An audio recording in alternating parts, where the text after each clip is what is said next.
এমন ঘটনা যা আজও আমেরিকার ইতিহাসে এক রহস্য হিসেবে রয়ে গেছে।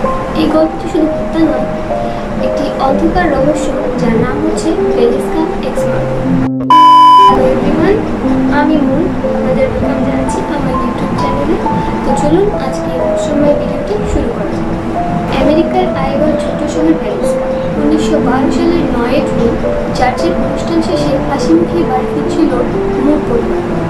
রোসিয়া বিমো এবং তার স্ত্রী সারা ও তার 4 সন্তান হারমেন, ক্যাথলিন, ওয়াইট ও পল। তাদের পরিবারে আরও 2জন অতিথি এসেছিলেন যাদের নাম ছিল লিদা ও ইনা স্টেলেট।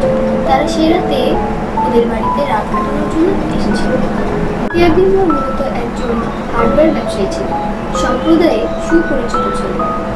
আশেপাশে সবার পরিবারের সাথে তার ফ্যামিলির খুব ভালো একটি সম্পর্ক ছিল।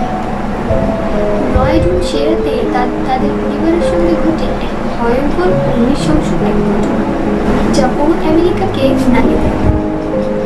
কারো কোনো ধারণা ছিল না কি করতে চলেছে সেই রাতে। ঘরের মাঝে রাতে দেয়ালে দেয়ালে পড়ে ছিল এক অজানা ভয়ঙ্কর আত্মাই ঘুরে। তার হাতে ছিল ভারী এক কুড়াল। তখন সবাই ঘুমিয়েছিল। ঘুমের মধ্যে তাদের এক এক করে কুপিয়ে হত্যা করা হয়। রাতের অন্ধকারে যেন চিৎকার পেতে হয়েছিল, কুড়ালের আঘাতে সবার মাথা থেতলে আর রক্তে ভেসে যাচ্ছে প্রতিটি ঘরের কোণ।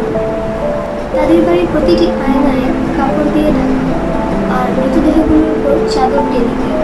মৃতদেহগুলোর মুখের মধ্যে কাপড় চাপা দেওয়া, যেন হত্যাকারী চাইছিল না তাদের কেউ দেখবে। পরদিন সকালে মূল পরিবারের কোনো সারা শব্দ না পেয়ে প্রতিবেশীরা একটু সন্দেহজনক ভাবে তাদের সকালবেলা ডাকতে আসে এবং ডাকতে এসে দেখে 8টি নিথর দেহ ক্ষতবিক্ষত হয়ে পড়ে আছে। শিশু নারী কেউই রেহাই পায়নি।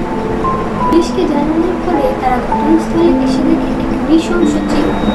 রান্নাঘরে এক কাঁচা বেগুনের টুকরা কাপড়ে মোড়ানো অবস্থায় পড়েছিল, কিন্তু কেন কেউ জানে।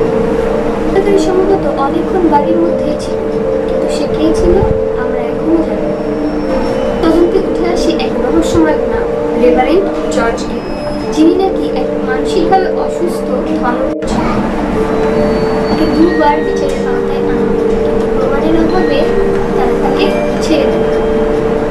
সন্দেহভাজন হিসেবে ধরা হয়েছিল, যিনি পেশায় একজন রাজনীতিবিদ ছিলেন, কিন্তু প্রমাণের অভাবে তাকেও তারা ছেড়ে দিতে বাধ্য হন। বিশ্বাস করেন এটি একটি সিরিয়াল কিলারের কাজ ছিল, যিনি দেশ জুড়ে ঘুরে ঘুরে এসব হত্যাকাণ্ড চালান। পরবর্তী সময়ে 1994 সালে ডার্লিন ও জনি লিন নামের এক দম্পতি এই বাড়িটি কিনে নেন এবং 1912 সালের অবস্থাতেই তারা এই বাড়িটিকে পুনরুদ্ধার করেন এবং পর্যটকদের জন্য খুলে দেন। বর্তমানে এটি একটি জনপ্রিয় হান্টেড হাউস বা ভৌতিক পর্যটন স্থান হিসেবে খুবই পরিচিত। বাড়িতে এখন জীবন্ত এক ভূতের গল্প। পর্যটকরা দিনের বেলা দর্শন করতে আসে এবং সাহসীরা রাতের বেলা রাত কাটাতে আসে। বহু দর্শনার্থীরা দাবি করেন তারা সেখানে সব অদ্ভুত আওয়াজ, শিশুর কান্না, কুড়াল হাতে এক ছায়াকে দেখতে পারে। কেউ কেউ বলেন ঘরে ঢোকার পরে তাদের শরীর ভারী ও নিঃশ্বাস নিতে কষ্ট হয়। এটি একটি সত্য ঘটনা, যেখানে প্রশ্ন আছে কিন্তু আর হত্যাকারীর পরিচয় আজও অজানা, অদৃশ্য, ভয়ঙ্কর। এই মিস্টিরিয়াস গল্পটি তোমাদের কাছে কেমন লাগলো কমেন্টে জানাতে পারো। আর সাবস্ক্রাইব করে পাশে থাকা বেল আইকনটিকে অন করে নাও। লাইক করতে ভুলবে না। আর এমন বাস্তব ও ভয়াল গল্পে ও অন্ধকারে হারিয়ে যেতে চাইলে আমাদের সঙ্গে